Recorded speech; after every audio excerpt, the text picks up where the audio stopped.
All right, welcome back, y'all, to another episode of Bad and Bart. It's your girl, Avi B, and today we have none other than my all-time favorite guest. Our girl is Bazak. Yes. Kenny K is back in the building. Hey, y'all. I want to talk about prenups and postnups and the things that people should be doing to protect themselves before getting into marriage. And first of all, I really want to hear your opinion about it in a second. But before I do that, I want to know, if you know people that have gotten a prenup before. I don't, because all my friends got married young and they have shit. So nobody was thinking about that. So I personally don't know anybody with a prenup. If you could do it again, you got married young as well. Yeah. If you could do it again in your 30s, yeah. Is it a prenup? Oh, that's a good one. In my 30s, I'm a little more established now. Mm-hmm. I mean, I ain't got much still, truthfully. But he helped you get what you got. So if anything, you're right. You're right. I probably would. I mean, we did talk about it before getting married. I was the one who initiated it. And he was just like, you ain't got nothing. Like, girl, please. Right. If anything, I should be bringing this to you. Because I was still in school. I had just graduated and he had been working for years at that point. And so he had a lot more money than me. He had stocks and investments and all these things. And ultimately we just decided not to because of that reason. We were still together when he was acquiring those things. We built these things together and we should, if ever come a time, split them evenly because we both contributed to what each other has.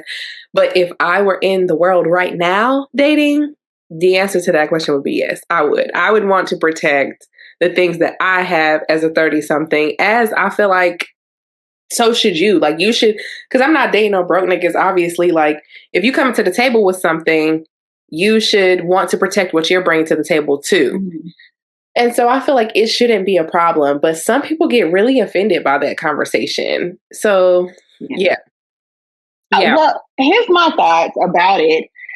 I think the word prenup, like you said, people get very taboo. They get scared because I think they think it is one thing. A prenup means this. A prenup means anything you want it to mean. A prenup is a premarital contract between you and your person. And it can say whatever you want it to say. I mean, within reason, obviously. It can't be illegal for any reason, but it can be anything you want it to be. And you and I have had this conversation before, and this is something I stand by. A marriage is a business decision. And I would not enter into business with anybody that I didn't have a contract with. Yeah. So if we're going to go into business, marriage, we need a contract. And I think because I am in my 30s, I am a little bit more established. Obviously, you go into a marriage with what you have, that's separate property. When you get married, depending on your state, marital property state or community property state, you can explain to people what that means. It's going to depend on how you split what you've gotten in the marriage. But what you go into the marriage with is essentially your own. Now, there obviously is loopholes and different things. If you built on that while y'all were together, it can get messy. But I think me and my person should be on the same page that obviously whatever we came in with is ours. Agreed. And then whatever we built together in that marriage, we split. And I feel like a 50-50 split is fair. Yeah, you don't think it's fair to just say what you have is yours, we split off, and what you built is yours. Y'all just go your separate ways, and what you built, what is yours, what's his is his. You think you should get, for example, 50% of his retirement and savings accounts too? And you can get mine. And also because it's hard to say what you got without me. Because just like you said, you and your husband's situation, you kind of built on who you are with him. He allowed you even to get what you got. And so what's the monetary price you're going to put on that? Right. What are you going to say? Oh, well, technically we weren't married before, even though he supported you in school, he supported you in your jobs and everything else. What's the price? And so I feel like it's kind of not fair, but it's just weird and it's too much to try to put a price on like, well, I held it down with the kids though. You went out and did what you did. You probably couldn't have done that without me. Yeah. So I think you should be able to say, no, let's just split it down the middle. You get what you got. Certain things that maybe he did build. But I feel like we could talk about it. If it's divorce, hopefully it's amicable, Jesus. And we can really talk it out. But if it's a contested divorce or things are really feisty, yeah, I don't know. But that's why it's best to have a contract where you go into it, because feelings get involved. And you get to a point where you don't feel how you felt, but you got the contract. And also, like, what's the price on my body for carrying a kid? Like, how do you value that? Because sure, like, you came in and you supported me while I was in law school, but then on the back end, like, what was the cost for 9 months plus all of the things? You're still paying that part. Continue with you, okay? It ain't stop. That part. So, I think you're right. You're right. Mm-hmm. So, prenups and postnups. You were talking about communal property versus separate property, all of that.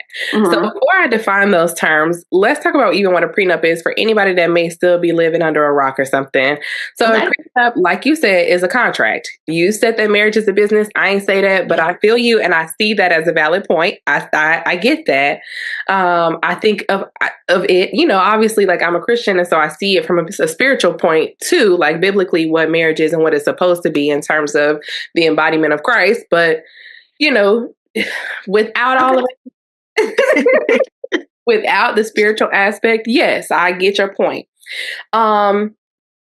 And so a prenup is the contract where you put into writing to say, let's just say, like, some things fall apart or this thing don't work out. Here are the terms that we've agreed to that we are going to use to dissolve our marriage so that we do not have to get a third party, i.e. the courts, involved to say what the remedy is going to be here. Like, if we dissolve our business, if we decide to get divorced, this contract is going to govern what property goes where, what financial support goes where. You can also agree on things like child custody and what that's going to look like if you were to get divorced. And so it's, like you said, a contract that you enter into before the marriage. Now, I have had people hit me up to say, like, okay, I'm married, I was young, I wasn't thinking about none of that.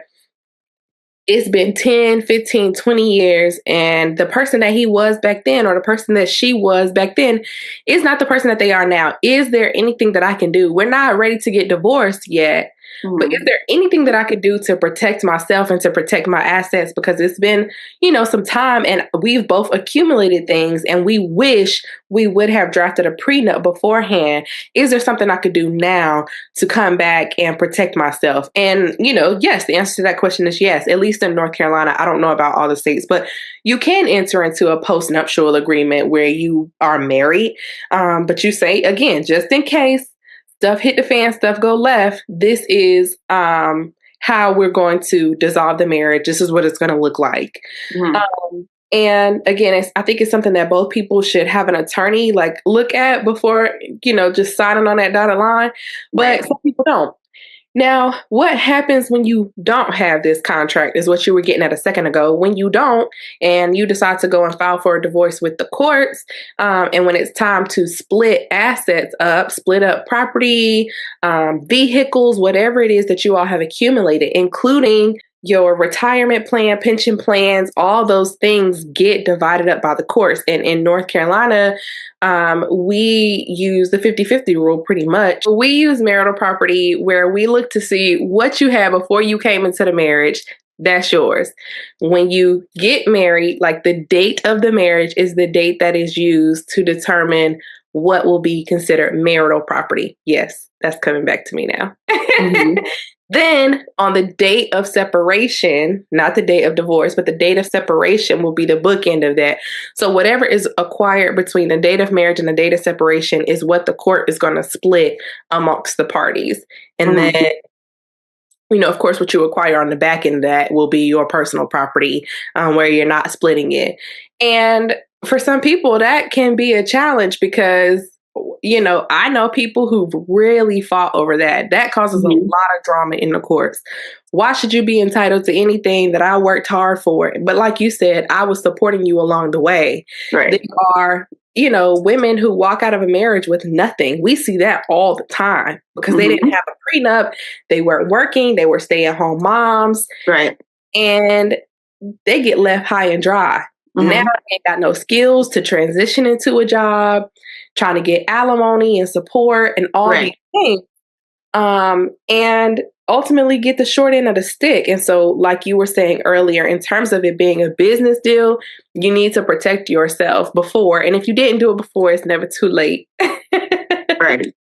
Right. And I mean, I think you have to go off of what you and your other person want. I don't necessarily think it's a make or break thing. Like, I don't think if I asked my significant other for a prenup and he said no, I don't think I'm not going to marry him. I mean, I'd have to figure out a way to protect myself, but I wouldn't say, no, I'm not marrying you. Really? Yeah, no. Because, I mean, at the end of the day, it's hard. It's hard out here. And so if that's the one thing, that we're disagreeing on or can't seem to come to terms, don't worry. I'll figure it out on the back end. What you're saying is you're going to start hiding assets in a foreign account. I ain't said nothing. What I said is I'll figure it out. Don't you worry about that. You ain't want to sign one because it helps both parties. It's not just one or the other. But my thing is, especially as a woman who, makes over 6 figures, I'm worried that I could end up paying alimony to somebody. And I'm telling you, I promise you, ain't nobody's son getting alimony for me. That don't even feel good in my soul to think about that. I could throw up just saying this statement, okay? So yeah, no. And I vice versa. If he don't want to give me alimony, then it is what it is. Like, we can work that out, but that's what I'm saying. It should benefit both parties. I mean, that is also one of the reasons in the courts why a prenup would get overturned or, disregarded, because if it's too much, like it benefits one person and the other person just comes out kind of screwed on the end, the courts is not going to allow you to do that. First of all, in America, it's amazing what we do value, but marriage is one of them, sadly to say. Yeah. And so the courts will work overtime, do everything they can to try to make sure either y'all staying together, or if you do separate, it's equitable, it's fair, nobody comes out. And it's crazy to say that because people do still get screwed. Just have a good lawyer, honestly. Yes, truly. Good lawyer. But this is going to ruffle a little bit of feathers. A lot of women, we always like to ruffle the feathers. Not for you, but just in general, for people who may be listening and don't agree with this. A lot of women would say that marriage is mostly one-sided anyways when it comes to the benefits. I've seen a lot of talk about this. And, I don't know. What I think is, because we live in a patriarchal society, men benefit from the helpmate of a woman more than women benefit from the man in a marriage. That is a topic right now. And where I'm struggling with that is not necessarily struggling, but what's allowing me to see that is just, again, seeing married couples in church and understanding marriage from the biblical perspective of Adam being Eve being created from Adam's rib and being the quote unquote helpmate. Yeah. That is something that is perpetuated in our societies. The woman is there to be the helpmate. And I think that has gone way too far in our society, because that now has translated for a lot of people as, you are the woman, you help me. You put your dreams to the side. You put your desires, your career, your purpose, your mission, all that comes secondary to marriage and motherhood. Those should be the 2 pillars, but that's not the case for men. And so men have better health outcomes. Men have better career outcomes. Men have all these things. 9 times out of 10, because they have a strong woman in their life that is supporting them, that are doing the things. Right. I don't agree with that. Oh. To an extent. I do agree with what you're saying. Like, I hear you. I think that is a valid point. What I think you're forgetting on that side is a lot of women get married for stability. A lot of women get married because if they didn't have that man, they'd be on the street somewhere. Yeah. And once again, what's the value of that? What price do you put on that? On having a home, having a roof over your head? My thing is, that's why me personally, I don't think I could ever be a stay-at-home mom. I mean, never say never. I don't know what the future holds for me, but I don't see that for myself because I never want a man to be able to rip the rug from under me. I never want a man to be like, I pay for all this. I can take it away from you. I always want to be able to have my own. And on the flip side, I always want to be able to say, go make your own food. Go do your own thing. I don't care. Like, because I think I would feel personally obligated if I were staying at home and he was paying all the bills and he had all the stuff to get my ass up and go cook. Get my ass out to make sure the laundry is done, make sure his lunch is packed, the dinner's to the kids are fed. I would, but I'm a me, so like that's my mindset. I would feel obligated to do all of those things, but in return, I'm getting room and board. I am getting stability, you know? Especially in this economy, people are literally getting married. It's a business decision. People are moving in with each other because they're like, I can't afford to be on my own. I don't know. It's given boho, like hobo is the word. Boho. Hobo. You'd rather be a hobo? No, you wouldn't. No, you couldn't. I wouldn't, but I'm never gonna put myself in that predicament. My mother taught me. But some people's mothers didn't. Some people's mothers did teach them, like, get good, be cute, do all the things for what Beyonce said, for the attention of a man. Some women are taught that is your goal. That is what you're supposed to do in life. Yeah. Get a good husband, have some kids, and grow your family. Yikes. I mean, yeah, I think that's particularly taught to white women. Because one thing about it, them white women gonna go to college and find a man, okay? It's not the white men too. Let's be for real. The white men are marrying them white women. The black men ain't marrying the black women. No. But them white men are getting married. They pop into question as soon as they graduate. But I also think that has something to do with the fact that, you know, historically speaking, Black people have less resources. The lack of wealth teaches us to go get it, go get the money, worry about that other stuff later. That's why men, at least from what I feel and what I understand, Black men feel like they absolutely have to get their career. I got to get all my stuff in order first, and then I can worry about coming to, you know, a woman and family, whatever. Right. And Black women, we are multitaskers. We can build a career, we can build a home, we can build a child, like we can do it all at once. Right. Truthfully, is it hard? Absolutely. But we want it all and we want it together. I don't want to be working on my career for 20 years and now I got it and I'm set. You know, I think also some of that is the fact that we have a biological clock. Don't have a choice, actually. Because if I had 20 years, please. I might just wait. Don't get me started. I mean, yeah, I don't think most of that is. I think all of that is that we have a literal biological clock that ticks. Yeah. And no, that's real. Something you said a second ago triggered a thought about who it benefits more.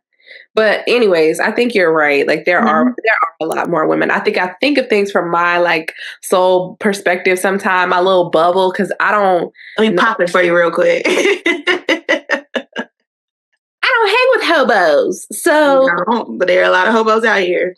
Yeah, you're right. There are a lot of women who would demand for a roof over their head. And my God, in 2025, let that never be my portion. Yours or any other woman I know. some women are happy with it. My thing is, if you are happy with that, truly happy, and I don't mean like you think you are or it feels okay.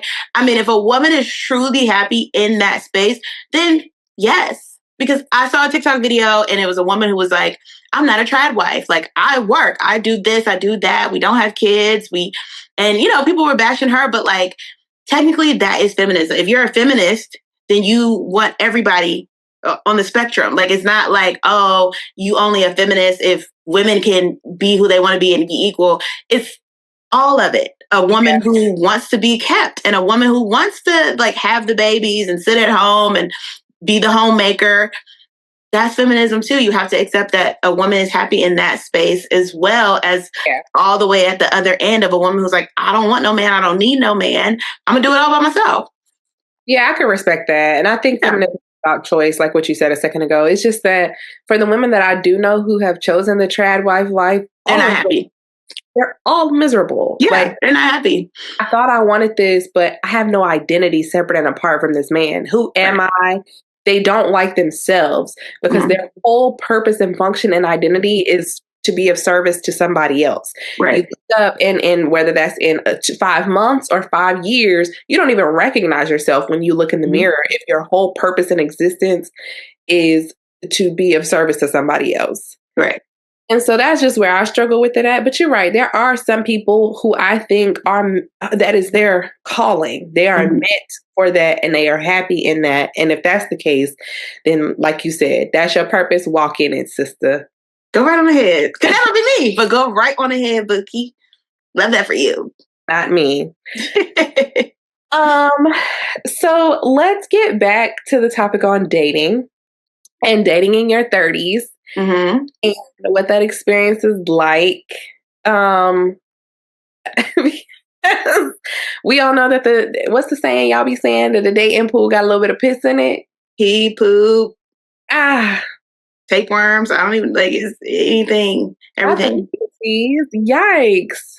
Yeah. Okay. Yeah. What do you think is the cause of that? Like, what is the reason? Because I have my theory on the reason, but I want to know, like, you're in the dating world. What is the reason for the transition in what it's like dating now versus what it used to be like back in the day?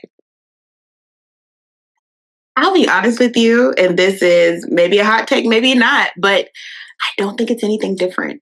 Like, I don't think there's much difference. And this is why I say this. There's the only reason is because when I was in law school, I was a little older. I worked for 6 years before I went to law school. And so I was older than, the 23-year-olds, 24-year-olds. And I remember one time we were all sitting around and they said, it was like, I pray to God that I'm not single in my 30s.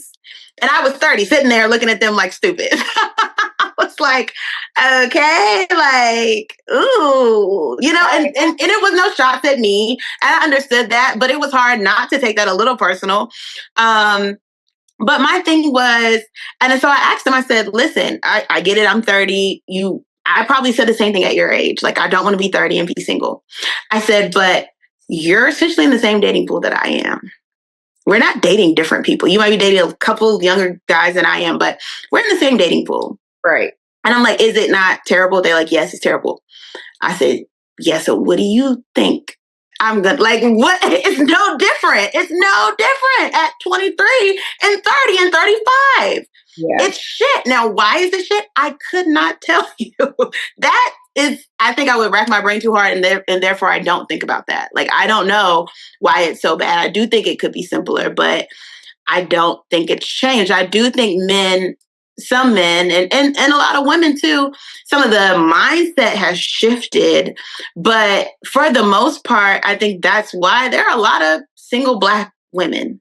Yeah. And this is not new. It's not like, oh, there weren't single Black women in the 90s and early 2000s. Like, this was just continuation of generations. Like, it's not anything new. So I would argue it's not a better date. It's the same dating pool. The only thing that I feel differently about is, like, for one, I was thinking, like, back in the day, meaning like in the 80s and 90s, not like right now. I think that there are things that are different. The biggest one being technology. I blame social media for most things. I genuinely do, because for some reason, we get on this platform and it's like it's heightened. It heightens everything. Like, you are super conscious of yourself. It has given everybody a celebrity complex where you have no empathy because you're looking at people through a screen all day rather than actually having interactions. Like, how often is it that people walk into a bar and meet people now? Like, and that's their person. Or walk into the grocery store and flirt a little bit and, like, that's your person. Back in the day, that's how you met people, or people introducing you to each other, or church or stuff like that. Now it is through dating apps. And when you are talking to a person behind a screen, that like dehumanizes you a little bit. So it's easier to ghost people. It's easier to like lack empathy and like, because a lot of the stuff you say when you typing with them fingers, you would never come out, not you, because you say whatever is on your mind. Yes. Most I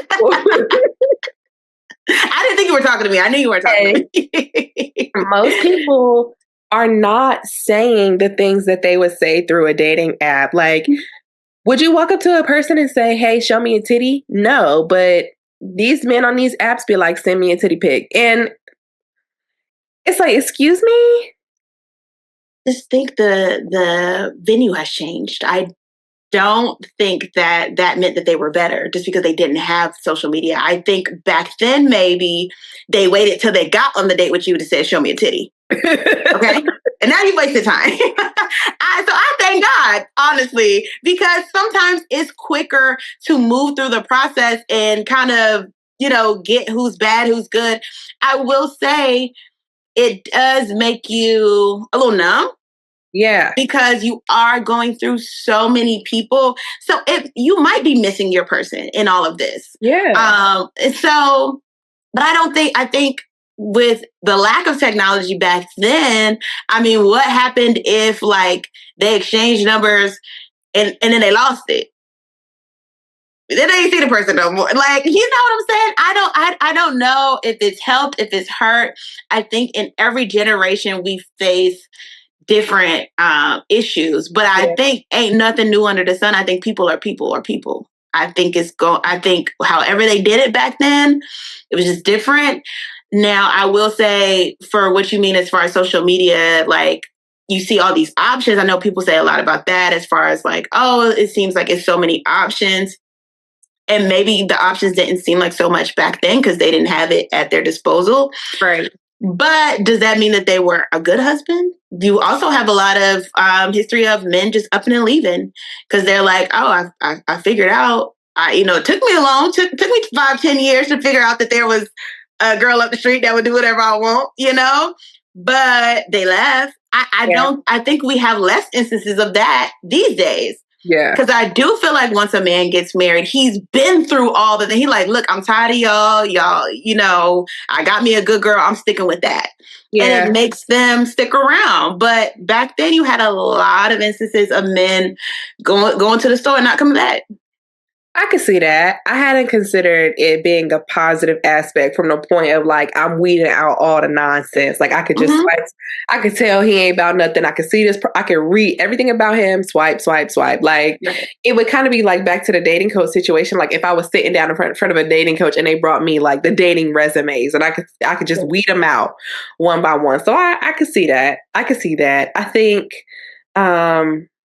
and, truthfully, like you said, people are people. They probably had their egos back then. But I feel like the male ego and the male bravado has heightened. Like anytime I hear a man pick up a podcast microphone, I am like, yikes, please. I don't think the male bravado has heightened. I think the male sass is a sassy man apocalypse. I stick by that. I don't care what nobody says. Cancel me if you want to. I think that is on the rise. I think that is something new in our generation. The sassy man. I hate it. I hate every bit of it. Please, for everybody who didn't hear her, said we are living through the sassy man apocalypse. And this is the time of the sassy man. Now, that's one thing we can 1,000% agree on. Yes. That's married and unmarried, baby, because a lot of the married men that I know is equally sassy. Just that sassy, okay? Yeah, no, they're terrible. Can't take it. Yeah. No, I encounter that a lot because I'm very like outspoken. Like I'm mean anytime. Just like you said, I'm gonna speak my truth, whatever. And so men will try to like get back at me, or they're trying to one up me.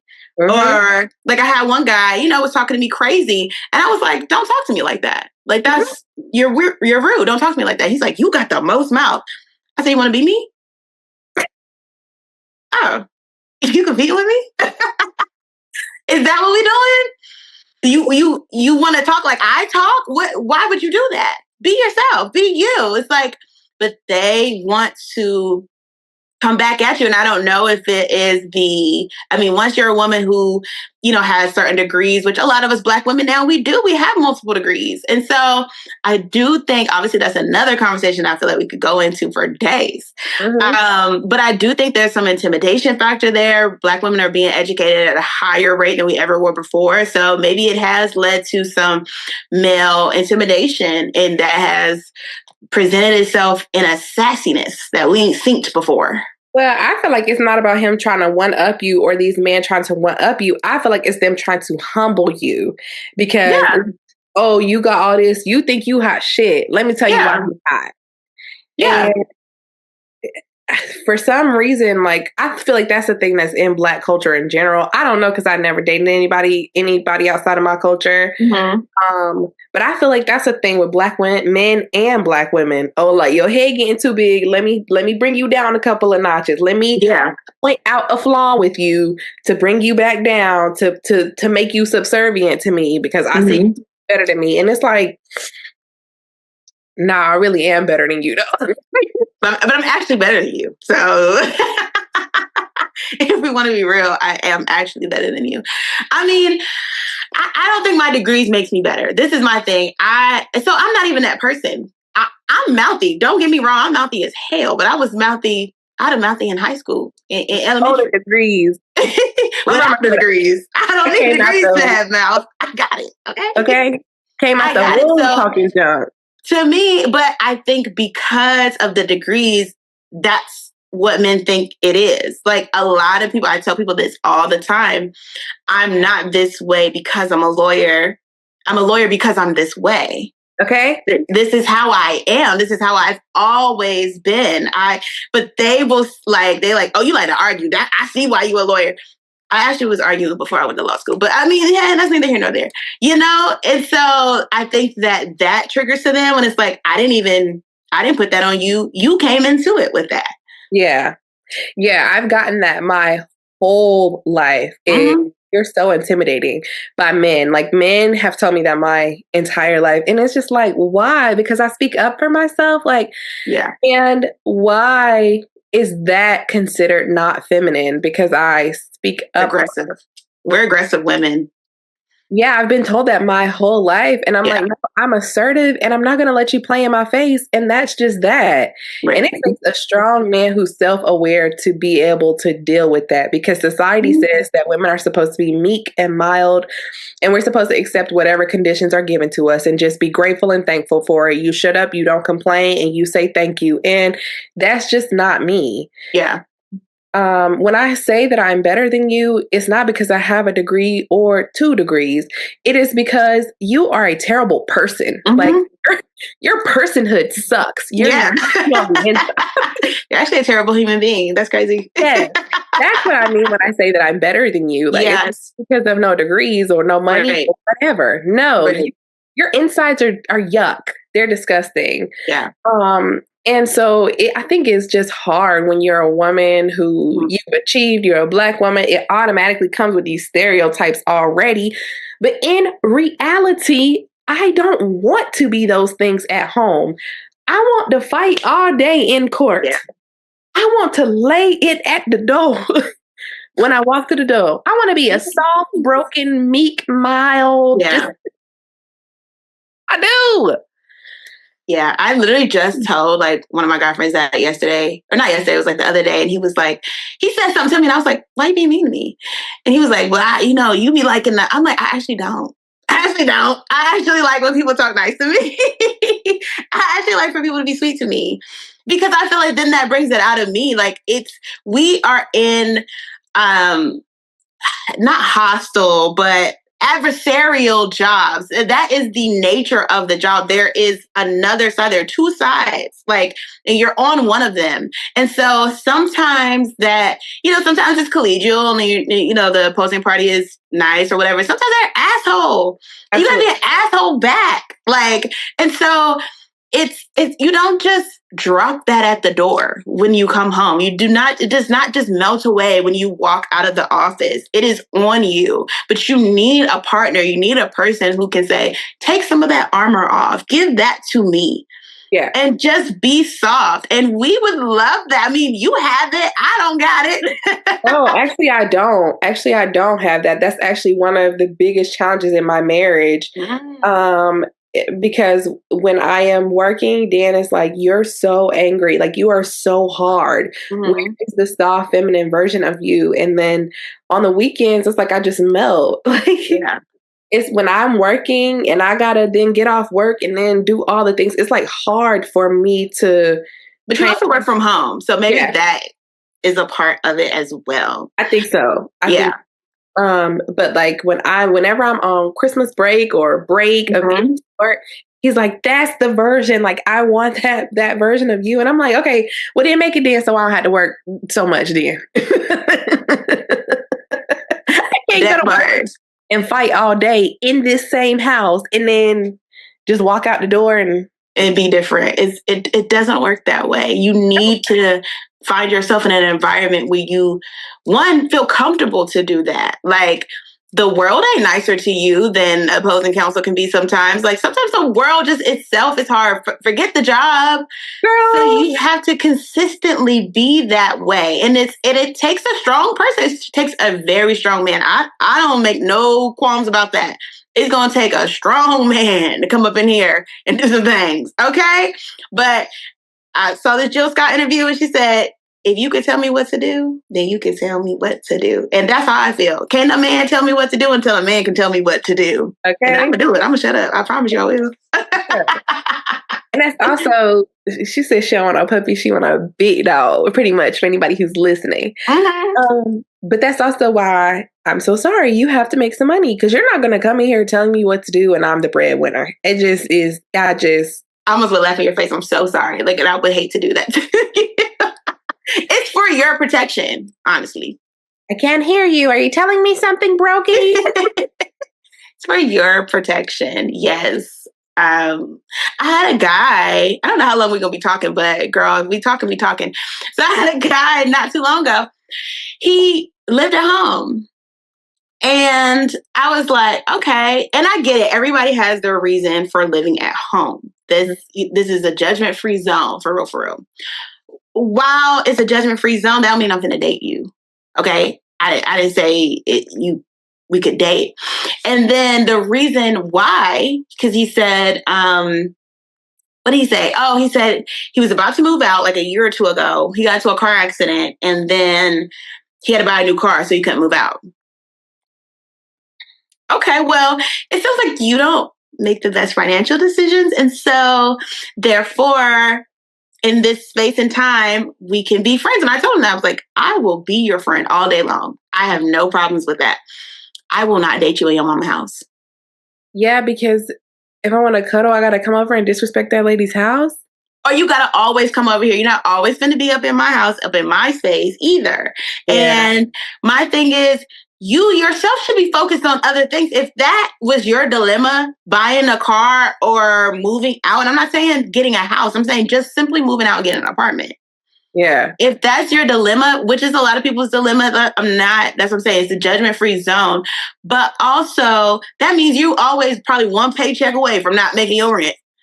That just means that you can't afford to date. That's really you can't afford to date, and that's okay. Be okay with that. But once again, they see you who's making good money, who's got your own, They're like, oh, you're judging me. You think you better than me because you got, I don't think I'm better than you because for that reason. But you don't need to be dating. I'm trying to help you. That should not be your concern. When I was in law school, yes, I went on dates, but being in a full-blown relationship or trying to get married was not my priority, honey. It was not what I was thinking about. Correct. Yeah, no, I am not going to be footing the bill for a majority of these dates. No, it's okay. You can't afford to date, and that's okay. So yeah, we are now going to transition into girl talk because I want to know what type of man, since you single, sister, what type of man you would and would not date. Really, what kind you wouldn't date. And I have my thoughts on this too. So I'm gonna start. If I were dating today, the type of men that I would not date in the sassy man era that we are living through. I got my, I think top 5. I'm gonna start with like the lowest and then the absolute not the highest. I absolutely would not date. Okay, so we going from 5 to 1 essentially. Yeah. Okay.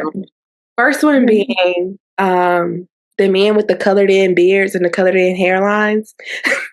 What? Okay. What is that? What do you call? Colored in.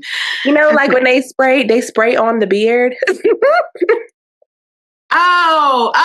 Okay. The spray on. I see what you mean. Hate it. Okay. Hate it. You would just prefer him like cut it off, right? My man, his hairline was receding. I said, you've got to go bald. I can't. Right. I can't look at you like that. The hairline is in a full V. It is back. It's back here in the back. Just shave it off. Yeah. Don't you go and buy no shit to spray that in. I'm going to be out the door. But he got like a little, men are getting like frontals and stuff now. My boots will be on the ground. Okay.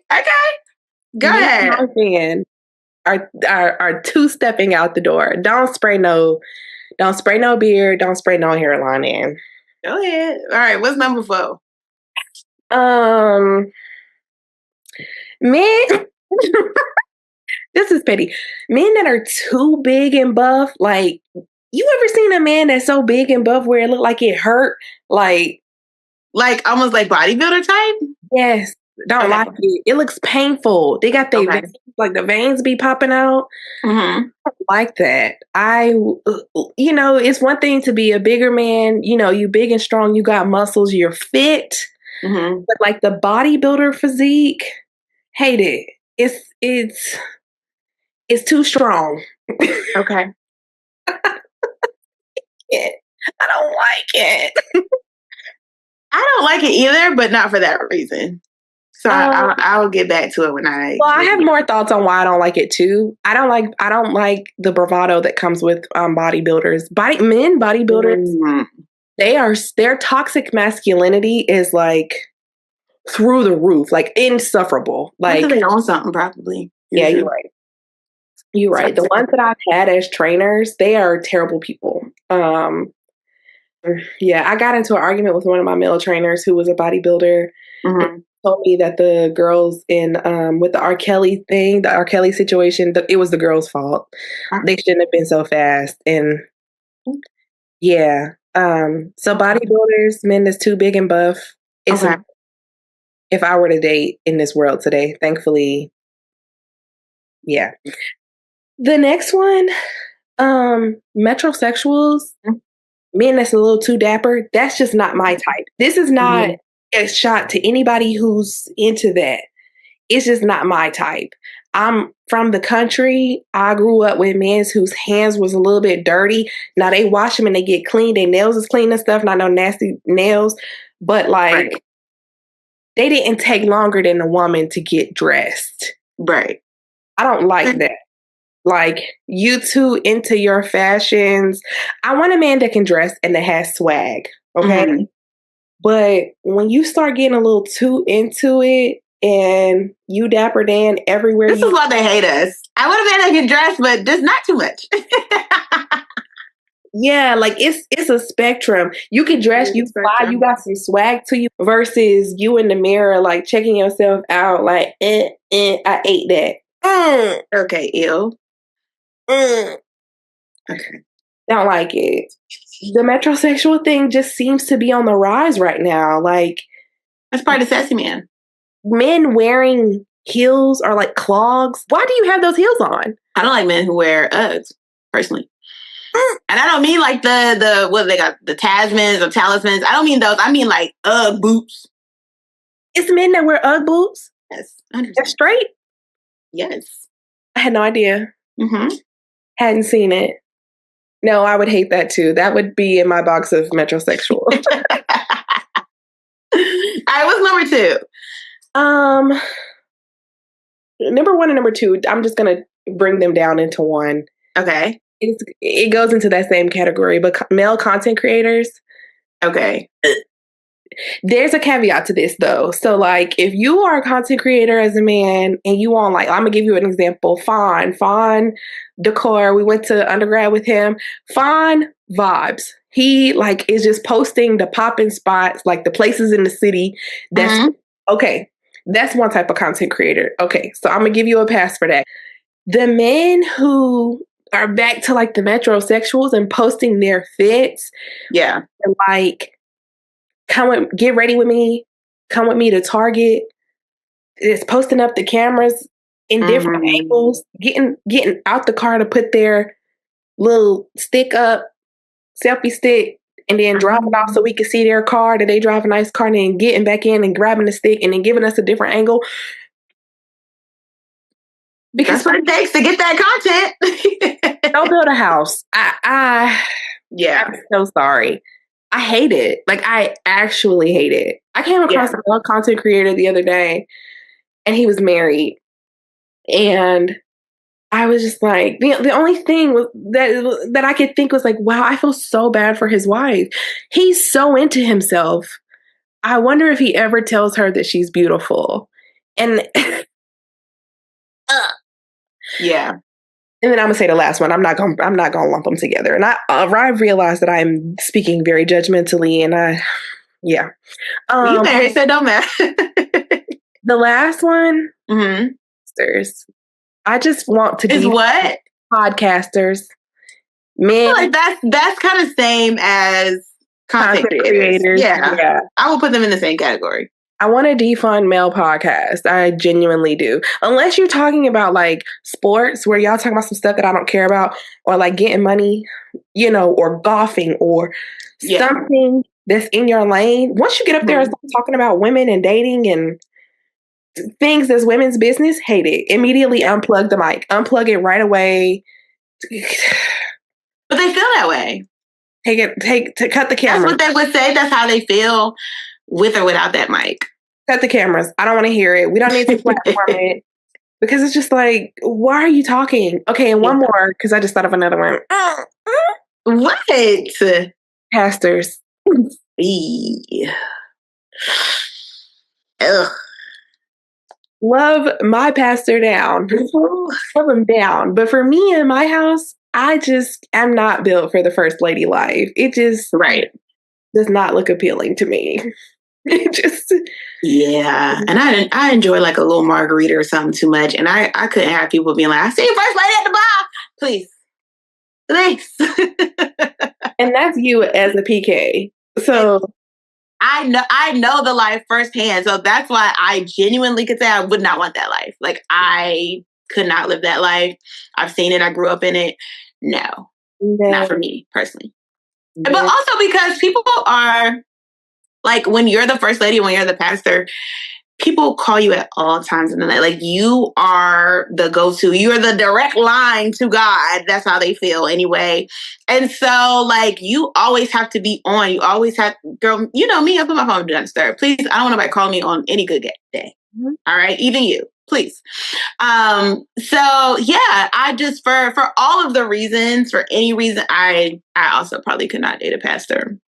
My dad would love it, but no. No. Your turn. Oh, see, the crazy thing is, believe it or not, I don't have a list. Like, you've seen the guys that I have dated. While some of them are a little similar, I date all types of men. I'm an equal opportunity offender. I promise you. Because I go off vibes. Like, and I don't know if it's a good or bad thing. It's probably something I should get therapy for. But I really go off like, who can make me laugh, like who I just enjoy, who I have a good time with.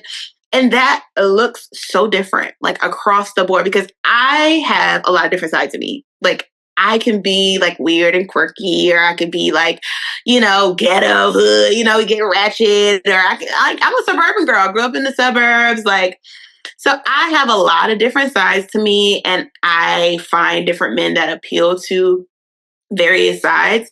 So I don't really have a list of like, I wouldn't date that type of guy, because if I really started to like, I could sit here and say, yeah, I probably wouldn't want a buff man, but like you said, if I had a trainer who was a buff man and we got along, we had a good time, and then he asked me on a date, yes, I'm going out with that buff man. Like, I'm not going to tell him no just because he's, big and buff. My thing is, what I think of when I hear big and buff men is like, they don't be wanting to like make a little like late night snack run. If we got to make a late night snack run. If it's, what's the relationship? You can't look over to your partner and be like, Dairy Queen? And he there for it. I don't want nobody telling me, nah, you don't need that. Please. That's why I personally wouldn't want to date a man like that. But if he was like that and he still had like, a side to him where he could do things like that, I'm gonna be with the buff man. You don't find that like they're just so hard and they not soft and cuddly. Like you just no. If I like them, I like them. I don't know. I can't even sit here and tell you like what it is sometimes. Like that's why I said all the men. I have like the rainbow of like men that I have dated and talked to or whatever. They don't look the same because I don't know. I try not to anyway. Like immediately look at a person and be like, no. Now granted, I still have to be attracted to them. I'm not. Like, if I just am genuinely not attracted to the buff guy, I'm not. But if he's cute and he so happens to be this buff man and we got a good vibe going. Yeah. I feel like on the flip end of that, you get the ick so fast. I do. So sure, we can just vibe, but at some point along the way, I feel like you need some standard or some threshold, because you have maybe some here and there that are like absolute no, but that's not typically the case with you. It's just when you feel it, the ick instantly hits and you're shutting down. No, that's what I said. It's probably something I need therapy for. I'm not disagreeing with you. My thing is more so like character flaws. Like that's my thing of like, absolutely no. Like if you're disrespectful, absolutely no. If you are, a horrible person, absolutely no. Like those are the types of things that I'm, dead set against. So I do have standards in that way, obviously. But as far as like outward appearance, no. But you're right. I will get the ick real quick. And I can't tell you what that is. And I do. But the thing about it is I listen to people like you and like my other friends who are like, no, Kendall, give him a chance. And then it ends up being a terrible time. And I'm like, bitch, see, I wanted to leave 3 weeks ago. And now I'm deep into it and, looking down bad. I'm just like, so no, I go with my gut. My gut be telling me she don't leave me wrong. She never has. She never will. So I go with my gut. I do what my gut say.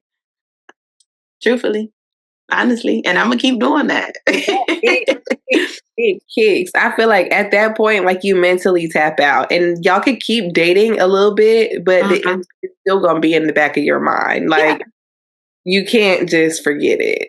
No. But it's like you said, it's a feeling. I am literally going off of vibes. The vibe can pull me in and it can push me out too. The vibe is a two-way street, honey, because as soon as I stop feeling like, ooh, I want to do this. Yeah. Okay, bye. This is cute. You don't have a list of the men that you, okay, so looking at my list. Look at your list. What would you say? I dated metrosexuals though. Because I dated a guy who he had his nipples pierced. I thought it was horrible. I did. Trust me, I gave him shit about it. I hated it. He had both his nipples pierced. I thought that was very metrosexual of him. And he agreed. And yeah, but we continued to date. It wasn't Like, I'm not going to not date you because you got your nipples pierced. But he was metrosexual. Yeah. And let's see. I personally have not dated any content creators, podcasters. That does kind of give me an ick, but it depends. Like, there was one guy that I had met, and he was like a podcaster, but his podcast was like, so it never like popped off or anything. So I think he ended up stopping it, but it was still like on Apple that you could go and listen to it. It was so wholesome though. Because he was a single father. And like, that was his whole thing. Like, that was his identity of like being a single dad, and a single dad who like had his child full time. I wanted to know what the reason why the mother wasn't around, but that wasn't my business. But that was very wholesome. He was just talking about his life and his experience as being a single dad with like full custody and the challenges. And so, yeah, like according to your list, like that would be a no. But that's why I go for the vibes, for the character. Like, I'm not gonna see that you have this one thing and then be like, absolutely not. Now, if you have a podcast that you're talking stupid on there, yes, I'm gonna ask you, but not because you're a podcaster, because you talk stupid. My problem is, from what I see and what I hear, most of the men who pick up a microphone are talking stupid. The wholesome content creators ain't. It didn't pop off. It was not popular. Exactly. That's why. It was not a popular podcast. It was too wholesome. It was very like Will Smith, It was it was very sweet. He ended up canceling me though, actually. But that's neither here nor there. I get canceled. Like, I will never sit here and say that I'm not the problem sometimes. I am 100% the problem. Sometimes. So, it is what it is. Yeah. I don't want this to seem like this is like a man bashing. Like, no, it's not. I know that I have my flaws too, obviously, and the stuff that I'm continuously working on in my marriage. But I just also feel like the culture and media, like, surrounding dating, is just so polarizing, and ultimately, I think what you said earlier about us just making our sassy man era is the cause of a lot of the problems. Society teaches men now that they are the prize, that they are the ones that should be chased. And I don't understand that. I don't get it. I think both parties are valuable in a marriage. Yeah. And I think that it should be seen that way. But I don't know. I hate it. I heard one thing. It was like the woman is the prize, the man is the winner. Like, it's equal. Yeah. You are both, like you said, you both bring a lot to the table. You both should, because it's hard out here. Like, if I get a good man, child, I'm holding on. Okay. And I'm holding on for dear life. And that is one of the things I wanted to kind of talk about. We can probably get here. But as far as like, I'm almost very grateful that I didn't meet a man earlier than now. Only because like, I have grown so much. I have learned like who I am to an extent. I'm still growing every single day. I'm not perfect whatsoever, but the things that when you date, you learn. Everybody's in this healing era. A lot of women are in this healing era. I'm just, that's why I just don't date.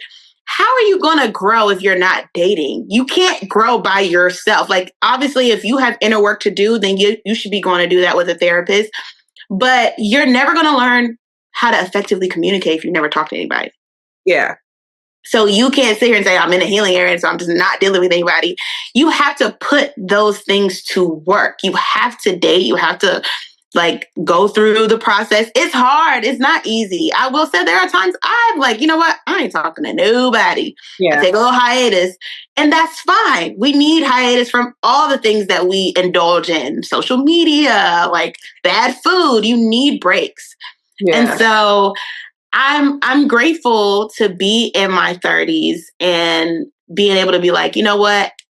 Because I know when I make a decision now, I know it's not going to come from a place of like insecurity. I think maybe in my 20s, I probably had a lot of insecurity that I hadn't worked through, or that a man could have probably come up and talked me out my drawers, or just really talked me into something that wasn't the best fit for me. A lot of women feel that way. They got married young and they're like, I'm a different person now. This is not the person he married. This is not the person I married.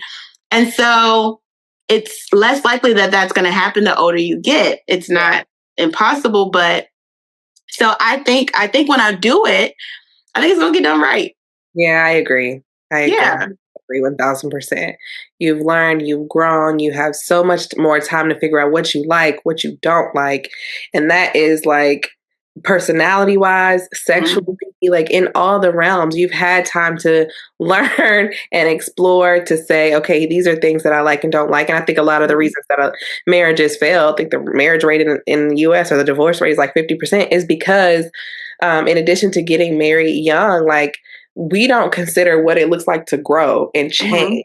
We are constantly growing, changing, adapting, learning, all the things. And you don't think about, when you're 20 or 25, like I was, what's going to happen and what life is going to be like at 30 and 35 and 40, and how you're going to look different and what your experiences are going to shape into, and how that changes your personhood. Right.